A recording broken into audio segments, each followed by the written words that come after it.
بسم اللہ الرحمن الرحیم۔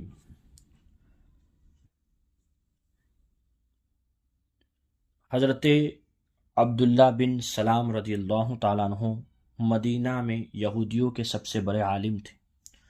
خود ان کا اپنا بیان ہے کہ جب حضور صلی اللہ تعالیٰ علیہ وسلم مکہ سے ہجرت فرما کر مدینے میں تشریف لائے اور لوگ جوق در جوق ان کی زیارت کے لیے ہر طرف سے آنے لگے تو میں بھی اسی وقت خدمت رسول صلی اللہ علیہ وسلم میں حاضر ہوا، اور جو ہی میری نظر جمال نبوت پر پڑی تو پہلی نظر میں میرے دل نے یہ فیصلہ کر دیا کہ یہ چہرہ کسی جھوٹے آدمی کا چہرہ نہیں ہو سکتا۔ پھر حضور صلی اللہ تعالیٰ علیہ وسلم نے اپنے واعظ میں، اپنے بیان میں، اپنی تقریر میں یہ ارشاد فرمایا کہ ایھا الناس افشوا السلام واطعموا الطعام وصلوا الارحام وصلوا باللیل والناس نیام۔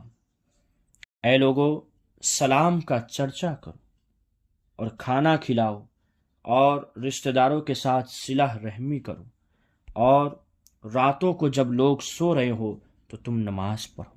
حضرت عبداللہ بن سلام فرماتے ہیں کہ میں نے حضور کو ایک نظر دیکھا اور آپ کے یہ چار بول میرے کان میں پڑے تو میں اس قدر متاثر ہو گیا کہ میرے دل کی دنیا ہی بدل گئی اور میں مشرف باسلام ہو گیا۔ حضرت عبداللہ بن سلام کا دامن اسلام میں آ جانا یہ اتنا اہم واقعہ تھا کہ مدینے کے یہودیوں میں کھلبلی مچ گئی۔ ان کے لوگوں میں، مدینے کے جو یہودی تھے ان میں یہ کھلبلی پہنچ گئی، کیونکہ وہ یہودیوں کے سب سے بڑے عالم تھے۔ حضور اقدس صلی اللہ تعالی علیہ وسلم جب کہ ابھی حضرت ابو ایوب انصاری کے مکان ہی میں تشریف فرما تھے، آپ نے اپنے غلام حضرت زید بن حارثہ اور حضرت ابو رافع رضی اللہ تعالیٰ عنہما کو 500 درہم اور 2 اونٹ دے کر مکہ بھیجا تاکہ یہ دونوں صاحبان اپنے ساتھ حضور صلی اللہ تعالیٰ علیہ وسلم کے اہل و عیال کو مدینہ لائے۔ چنانچہ یہ دونوں حضرات جا کر حضور صلی اللہ تعالیٰ علیہ وسلم کی 2 صاحبزادیاں حضرت فاطمہ اور حضرت ام کلثوم رضی اللہ تعالیٰ عنہما اور آپ کی زوجہ محترمہ ام المؤمنین حضرت بی بی سودا اور حضرت اسامہ بن زید اور حضرت ام ایمن رضی اللہ تعالیٰ عنہما کو مدینہ لے آئے۔ آپ کی صاحبزادی حضرت زینب نہ آ سکی کیونکہ ان کے شوہر ابو العاص بن ربیع رضی اللہ تعالیٰ عنہ نے ان کو مکہ میں روک لیا، اور حضور صلی اللہ تعالی وسلم کی ایک صاحبزادی حضرت بی بی رقیہ اپنے شوہر حضرت عثمان غنی کے ساتھ حبشہ میں تھی۔ انہی لوگوں کے ساتھ حضرت ابوبکر صدیق کے فرزند حضرت عبداللہ بھی اپنے سب گھر والوں کو ساتھ لے کر مکہ سے مدینہ آ گئے۔ ان میں حضرت بی بی عائشہ بھی تھی۔ یہ سب لوگ مدینہ آ کر پہلے حضرت حارثہ بن نعمان رضی اللہ تعالیٰ عنہ کے مکان پر ٹھہرے۔ مدینے میں کوئی ایسی جگہ نہیں تھی جہاں مسلمان باجماعت نماز پڑھ سکے، اس لیے مسجد کی تعمیر نہایت ضروری تھی۔ حضور صلی اللہ تعالی وسلم کی قیامگاہ کے قریب ہی بنو نجار کا ایک باغ تھا۔ آپ نے مسجد تعمیر کرنے کے لیے باغ کو قیمت دے کر خریدنا چاہا۔ ان لوگوں نے یہ کہہ کر کہ یا رسول اللہ صلی اللہ علیہ وسلم، ہم خدا ہی سے اس کی قیمت لے لیں گے، یعنی اس کا اجر و ثواب لے لیں گے۔ مفت میں یہ زمین مسجد کی تعمیر کے لیے پیش کر دی، لیکن چونکہ یہ زمین اصل میں 2 یتیموں کی تھی، آپ نے ان دونوں یتیم بچوں کو بلایا اور یتیم بچوں نے بھی زمین مسجد کے لیے نظر کرنی چاہی، مگر حضور صلی اللہ تعالی وسلم نے اس کو پسند نہیں فرمایا۔ اس لیے حضرت ابوبکر صدیق کے مال سے آپ نے اس کی قیمت ادا فرما دی۔ سوچیے آپ، اس زمین میں چند درخت، کچھ کھندرات اور کچھ مشرکوں کی قبریں تھیں۔ آپ نے درختوں کے کاٹنے اور مشرکین کی قبروں کو کھود کر پھینک دینے کا حکم دیا کہ وہ مشرکین کی تھی۔ پھر زمین کو ہموار کر کے خود آپ نے اپنے دست مبارک سے، اپنے ہاتھ مبارک سے مسجد کی بنیاد ڈالی اور کئی اینٹوں کی دیوار اور کھجور کے ستونوں پر کھجور کی پتیوں سے چھت بنائی جو بارش میں ٹپکتی تھی۔ اس مسجد کی تعمیر میں صحابہ کرام کے ساتھ خود حضور صلی اللہ تعالی وسلم بھی اینٹیں اٹھا اٹھا کر لاتے تھے، اور صحابہ کرام کو جوش دلانے کے لیے ان کے ساتھ آواز ملا کر حضور صلی اللہ تعالی علیہ وسلم یہ شعر پڑھتے جاتے تھے کہ اللہم لا خیر الا خیر الآخرہ فاغفر الانصار والمہاجر۔ بخاری شریف میں ہی ہے کہ اللہ بھلائی تو صرف آخرت ہی کی بھلائی ہے، لہٰذا یہ اللہ تو انصار و مہاجرین کو بخش دے۔ سوچیے آپ، حضور صلی اللہ تعالی علیہ وسلم مسجد کی تعمیری کام میں خود حصہ لیتے تھے، اور آج ہم تو مسجد کا تعمیری کام چل رہا ہو یا اعلان ہو مسجد کے تعمیری کام کے لیے لوگ چندے کے لیے آئے تو ہم تو دھتکار دیتے ہیں، ہم تو اس پر نظر بھی نہیں ڈالتے۔ اور یہاں حضور کا کردار دیکھیے کہ وہ حضور خود اس کی خدمت کرتے تھے، خود اینٹیں اٹھاتے تھے۔ اللہ اکبر! ہم کیسے مسلمان ہیں، ہم کیسے حضور کے عاشق ہیں۔ یہاں وہ لوگ جو واقعی میں مسجد کی تعمیری کام میں حصہ لیتے ہیں اور خود محنت کرتے ہیں، رات دن لگا دیتے ہیں، اپنے رشتہ دار، گھر اور دوستوں، قریبوں، لوگوں سے دور ہو کر، قریبی رشتہ داروں سے دور ہو کر مسجد کے تعمیری کام کے لیے لگے رہتے ہیں۔ ہم وقت جو محنتیں کرتے ہیں وہ خوش ہو جائے، خوشخبری ہے ان کے لیے، کیونکہ یہ لوگ جو کام کر رہے ہیں وہ کسی اور کا نہیں بلکہ حضور صلی اللہ تعالی وسلم کے نقش قدم پر چل رہے ہیں، حضور صلی اللہ علیہ وسلم کی سنت پر عمل کر رہے ہیں۔ اسی مسجد کا نام، جیسا کہ ذکر کیا کہ مسجد میں حضور نے حصہ لیا، اسی مسجد کا نام مسجد نبوی ہے۔ یہ مسجد ہر قسم کے دنیا میں تکلفات سے پاک اور اسلام کی سادگی کی سچی اور صحیح تصویر تھی۔ اس مسجد کی عمارت اول طول و عرض میں، طویل اور لمبائی اور چوڑائی میں 60 گز لمبی اور 54 گز چوڑی تھی، 60 گز لمبی اور 54 گز چوڑی تھی، اور اس کا قبلہ بیت المقدس کی طرف بنایا گیا تھا۔ مگر جب قبلہ بدل کر کعبہ کی طرف ہو گیا تو مسجد کے شمالی جانب ایک نیا دروازہ قائم کیا گیا۔ اس کے بعد مختلف زمانوں میں مسجد نبوی کی تجدید و توسیع ہوتی رہی۔ مسجد کے ایک کنارے پر چبوترا تھا جس پر کھجور کی پتیوں سے چھت بنا دی گئی تھی۔ اسی چبوترے کا نام صفہ ہے۔ جو صحابہ کرام گھر نہیں رکھتے تھے، جن کے پاس گھر بار نہیں تھا، وہ اسی چبوترے پر سوتے بیٹھتے تھے، اور یہی لوگ اصحاب صفہ کہلاتے تھے۔ مسجد نبوی کے متصل ہی آپ نے ازواج مطہرات کے لیے حجرے بھی بنوائے۔ اس وقت تک حضرت بی بی سودا اور حضرت عائشہ رضی اللہ تعالیٰ عنہما نکاح میں تھی، اس لیے 2 ہی مکان بنوائے۔ جب دوسری ازواج مطہرات آتی گئی تو دوسرے مکانات بھی بنتے گئے۔ یہ مکانات بھی بہت ہی سادگی کے ساتھ بنائے گئے تھے، 10 ہاتھ لمبے، 7 ہاتھ چوڑے، کچی اینٹوں کی دیواریں، کھجور کی پتیوں کی چھت، وہ بھی اتنی نیچی کہ آدمی کھڑا ہو کر چھت کو چھو لیتا۔ دروازوں میں جو ستکنی رہتی تھی وہ بھی نہیں جو دروازوں میں ستکنی رہتی ہے بند کرنے کے لیے کوار، وہ بھی نہیں تھی۔ اس میں کمبل یا ٹاٹ کے پردے پڑے رہتے تھے۔ اللہ اکبر! سوچیے آپ، یہ ہے شہنشاہ دو عالم صلی اللہ تعالی علیہ وسلم کا وہ کاشانہ نبوت جس کی آستانہ بوسی اور دربانی جبریل علیہ السلام کے لیے سرمایہ سعادت اور باعث افتخار تھی۔ ایسے گھر حضور صلی اللہ علیہ وسلم ایسے گھروں میں رہتے تھے۔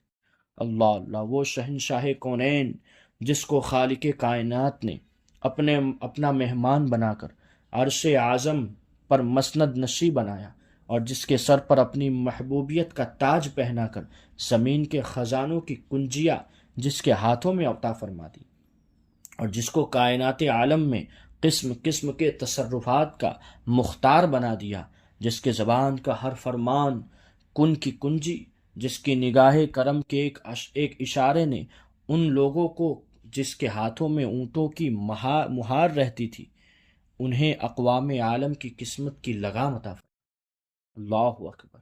وہ تاجدار رسالت جو سلطان دارین اور شہنشاہ کونین ہے، اس کی حرم سرا کا یہ عالم کہ اے سورج بول، اے چاند بتا، تم دونوں نے اس زمین کے بے شمار چکر لگائے ہیں، مگر کیا تمہاری آنکھوں نے ایسی سادگی کا کوئی منظر کبھی بھی اور کہیں بھی دیکھا؟ مہاجرین جو اپنا سب کچھ مکہ میں چھوڑ کر مدینہ چلے گئے تھے، ان لوگوں کی سکونت کے لیے بھی حضور صلی اللہ تعالی وسلم نے مسجد نبوی کے قرب و جوار ہی میں انتظام فرمایا۔ اللہ اکبر۔ انصار نے بہت بڑی قربانیاں دی کہ نہایت فراخ دلی کے ساتھ اپنے مہاجر بھائیوں کے لیے اپنے مکانات اور زمینیں دے دی، اور مکانوں کی تعمیرات میں ہر قسم کی امداد بھی پہنچائی، جس سے مہاجرین کی آباد کاری میں بڑی سہولیت ہو گئی۔ سب سے پہلے جس انصاری نے اپنا مکان حضور صلی اللہ تعالی وسلم کو بطور رہبہ کے نظر کیا، اس خوش نصیب کا نام نامی حارثہ بن نعمان ہے۔ چنانچہ ازواج مطہرات کے مکانات حضرت حارثہ بن نعمان ہی کی زمین میں بنائے گئے۔ حضرت بی بی عائشہ کا حضور سے نکاح تو ہجرت سے قبل ہی مکہ میں ہو چکا تھا، مگر ان کی رخصتی ہجرت کے پہلے ہی سال مدینے میں ہوئی۔ حضور صلی اللہ علیہ وسلم نے ایک پیالہ دودھ سے لوگوں کی دعوت ولیمہ فرمائی۔ اللہ اکبر۔ ایک پیالہ دودھ سے لوگوں کی دعوت ولیمہ فرمائی۔ اور آج ہمارا حال کیا ہے کہ ہم ولیمے کے نام پر کیا کرتے ہیں، کتنی فضول خرچی کرتے ہیں، کتنا شور شرابہ کرتے ہیں، کون سی کیسی ہم شریعت کے خلاف رسمیں بھی لگا کر بیٹھے ہیں، کیسی رسمیں ہو رہی ہے جس سے اللہ و رسول ناراض ہوتے ہیں، اور اس کو ہم ولیمہ نام دیتے ہیں، ریسیپشن نام دیتے ہیں۔ اللہ اکبر۔ یہاں حضور صلی اللہ تعالی علیہ وسلم کون ہیں؟ آپ جانتے ہیں، شہنشاہ کونین ہیں، اور ان کس کی شہزادی؟ حضرت عائشہ۔ یہ حضرت ابوبکر صدیق کی شہزادی ہے، جو ابوبکر افضل البشر بعد الانبیاء بالتحقیق ہے۔ حضور صلی اللہ تعالی وسلم کے بعد نبیوں کے بعد سب سے زیادہ اور افضل ذات جو ہے بشر انسانوں میں، وہ حضرت ابوبکر صدیق کی ذات ہے۔ ان کی بیٹی کا نکاح شہنشاہ کونین سے ہوتا ہے، تو حضور صلی اللہ تعالی وسلم ایک پیالے دودھ سے لوگوں کی دعوت ولیمہ فرماتے۔ مسجد نبوی کی تعمیر تو مکمل ہو گئی، مگر لوگوں کو نمازوں کے وقت جمع کرنے کا کوئی ذریعہ نہیں تھا جس سے نماز باجماعت کا انتظام ہوتا۔ اس سلسلے میں حضور صلی اللہ تعالی علیہ وسلم نے صحابہ کرام سے مشورہ فرمایا۔ حضور جب بھی کوئی بات آتی یا کچھ بھی ہوتا تو پہلے صحابہ کرام کو جمع کرتے اور مشورہ کیا کرتے تھے، اور حضور نے یہ فرمایا بھی ہے، حدیثوں میں بھی ہے کہ حضور فرماتے ہیں کہ مشورے سے کام کیا کرو۔ واقعی میں مشورہ کرنے سے بہت سے مشکل کام آسان ہو جاتے، اس لیے کہیں بھی کیسی بھی باتیں ہو، مصیبت میں ہیں آپ یا کوئی پریشانی ہو تو مشورہ ضرور کر لے، ہو سکتا ہے اس مشورے میں آپ کا حل نکل جائے۔ بہرحال حضور نے صحابہ کرام سے مشورہ فرمایا۔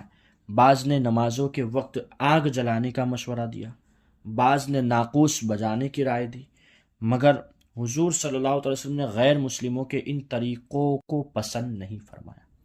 حضرت عمر نے یہ تجویز پیش کی کہ ہر نماز کے وقت کسی آدمی کو بھیج دیا جائے جو پوری مسلم آبادی میں نماز کا اعلان کر دے۔ حضور صلی اللہ علیہ وسلم نے اس رائے کو پسند فرمایا، اور حضرت بلال رضی اللہ تعالیٰ عنہ کو حکم فرمایا کہ وہ نمازوں کے وقت لوگوں کو پکار دیا کریں۔ چنانچہ وہ الصلاۃ جامعۃ کہہ کر پانچوں نمازوں کے وقت اعلان کرتے تھے۔ اسی درمیان میں ایک صحابی حضرت عبداللہ بن زید انصاری نے خواب میں دیکھا کہ اذان شرعی کے الفاظ کوئی سنا رہا ہے۔ اس کے بعد حضور صلی اللہ تعالی وسلم اور حضرت عمر رضی اللہ تعالیٰ عنہ اور دوسرے صحابہ کو بھی اسی قسم کے خواب نظر آئے۔ آج میں آپ کو اذان کی ابتدا بتا رہا ہوں کہ اذان کیسے آئی۔ اسی قسم کے خواب نظر آئے۔ حضور صلی اللہ تعالی وسلم نے اس کو من جانب اللہ سمجھ کر قبول فرما لیا، اور حضرت عبداللہ بن زید رضی اللہ تعالیٰ عنہ کو حکم دیا کہ تم بلال کو اذان کے کلمات سکھا دو، کیونکہ وہ تم سے زیادہ بلند آواز، ان کی آواز بلند ہے۔ چنانچہ اسی دن سے شرعی اذان کا طریقہ جو آج تک جاری ہے اور قیامت تک جاری رہے گا شروع ہو گیا۔ یہ تھی اذان کی ابتدا۔ حضرات مہاجرین چونکہ انتہائی بے سر و سامانی کی حالت میں بالکل خالی ہاتھ اپنے اہل و عیال کو چھوڑ کر مدینہ آئے تھے، اس لیے پردیس میں مفلسی کے ساتھ وحشت و بیگانگی اور اپنے اہل و عیال کی جدائی کا صدمہ محسوس کرتے تھے۔ اس میں شک نہیں کہ انصار نے ان مہاجرین کی مہمان نوازی اور دلجوئی میں کوئی کسر نہیں اٹھا رکھی، لیکن مہاجرین دیر تک دوسروں کے سہارے زندگی بسر کرنا پسند نہیں کرتے تھے، کیونکہ وہ لوگ ہمیشہ سے اپنے دست و بازو کی کمائی خود کھانے کی عادت والے تھے، خود اپنی ہاتھوں سے محنت کرتے اور کما کے کھاتے تھے۔ اس لیے ضرورت تھی کہ مہاجرین کی پریشانی کو دور کرنے اور ان کے لیے مستقل ذریعہ معاش مہیا کرنے کے لیے کوئی انتظام کیا جائے، اور ہمارے آقا تو رحمت للعالمین ہے۔ اس لیے حضور صلی اللہ تعالی وسلم نے خیال فرمایا کہ انصار و مہاجرین میں رشتہ اخوت یعنی بھائی چارہ قائم کر کے ان کو بھائی بھائی بنا دیا جائے، تاکہ مہاجرین کے دلوں سے اپنی تنہائی اور بے کسی کا احساس دور ہو جائے، اور ایک دوسرے کے مددگار بن جانے سے مہاجرین کے ذریعہ معاش کا مسئلہ بھی حل ہو جائے۔ چنانچہ مسجد نبوی کی تعمیر کے بعد ایک دن حضور صلی اللہ تعالی علیہ وسلم نے حضرت انس بن مالک رضی اللہ تعالیٰ عنہ کے مکان میں انصار و مہاجرین کو جمع فرمایا۔ اس وقت تک مہاجرین کی تعداد 45 یا 50 تھی۔ حضور علیہ الصلاۃ والسلام نے انصار کو مخاطب کر کے فرمایا کہ یہ مہاجرین تمہارے بھائی ہیں۔ پھر مہاجرین و انصار میں سے دو شخص کو بلا کر فرماتے گئے کہ یہ اور تم بھائی بھائی ہو۔ حضور کی ارشاد فرماتے ہی یہ رشتہ اخوت بالکل بھائی چارہ بالکل حقیقی بھائی جیسا رشتہ بن گیا۔ چنانچہ انصار نے مہاجرین کو ساتھ لے جا کر اپنے گھر کی ایک ایک چیز سامنے لا کر رکھ دی اور کہہ دیا کہ آپ ہمارے بھائی ہیں، اس لیے ان سب سامانوں میں آدھا آپ کا آدھا ہمارا ہے۔ حد ہو گئی کہ حضرت سعد بن ربیع انصاری جو عبد الرحمن بن عوف مہاجر کے بھائی قرار پائے تھے، ان کی 2 بیویاں تھیں۔ غور کریں آپ، حضور کے فرمان پر عمل کرنے والے لوگ یہی تھے دوستو۔ 2 بیویاں تھیں ان کی، تو حضرت سعد بن ربیع انصاری نے حضرت عبد الرحمن بن عوف سے کہا کہ میری ایک بیوی جسے آپ پسند کریں، میں اس کو طلاق دے دوں اور آپ اس سے نکاح کر لیں۔ اللہ اکبر! اس میں شک نہیں ہے کہ انصار کا یہ ایثار ایک ایسا بے مثال شاہکار ہے کہ اقوام عالم کی تاریخ میں اس کی مثال مشکل ہی سے ملے گی۔ مگر مہاجرین نے کیا طرز عمل اختیار کیا کہ یہ بھی ایک قابل تقلید تاریخی کارنامہ ہے۔ حضرت سعد بن ربیع انصاری کی اس مخلصانہ پیشکش کو سن کر حضرت عبد الرحمن بن عوف نے شکریہ کے ساتھ یہ کہا کہ اللہ تعالیٰ یہ سب مال و متاع اور اہل و عیال آپ کو مبارک فرمائے، مجھے تو آپ صرف بازار کا راستہ بتا دیجیے۔ انہوں نے مدینے کے مشہور بازار کا راستہ بتا دیا۔ حضرت عبد الرحمن بن عوف بازار گئے اور کچھ گھی کچھ پنیر خرید کر شام تک بیچتے رہے۔ اسی طرح روزانہ وہ بازار جاتے رہے اور تھوڑے ہی عرصے میں وہ کافی مالدار ہو گئے اور ان کے پاس اتنا سرمایہ جمع ہو گیا کہ انہوں نے شادی کر کے اپنا گھر بسا لیا۔ جب یہ بارگاہ رسالت میں حاضر ہوئی تو حضور صلی اللہ تعالی علیہ وسلم نے دریافت فرمایا کہ تم نے بیوی کو کتنا مہر دیا؟ عرض کیا کہ 5 درہم برابر سونا۔ ارشاد فرمایا حضور صلی اللہ علیہ وسلم نے کہ اللہ تعالیٰ تمہیں برکتیں عطا فرمائے، تم دعوت ولیمہ کرو اگرچہ ایک ہی بکری ہو۔ اور رفتہ رفتہ حضرت عبد الرحمن بن عوف کی تجارت میں اتنی خیر و برکت اور ترقی ہوئی کہ خود ان کا قول ہے کہ میں مٹی کو چھو دیتا ہوں تو سونا بن جاتی ہے۔ منقول ہے کہ ان کا سامان تجارت 700 اونٹوں پر لد کر آتا تھا، اور جس دن مدینے میں ان کا تجارتی سامان پہنچتا تھا تو تمام شہر میں دھوم مچ جاتی تھی۔ حضرت عبد الرحمن بن عوف کی طرح دوسرے مہاجرین نے بھی دکانیں کھول لی۔ حضرت ابوبکر صدیق کپڑے کی تجارت کرتے تھے۔ حضرت عثمان غنی رضی اللہ تعالیٰ عنہ بازار میں کھجوروں کی تجارت کرنے لگے۔ حضرت عمر رضی اللہ تعالیٰ عنہ بھی تجارت میں مشغول ہو گئے تھے۔ دوسرے مہاجرین نے بھی چھوٹی بڑی تجارت شروع کر دی۔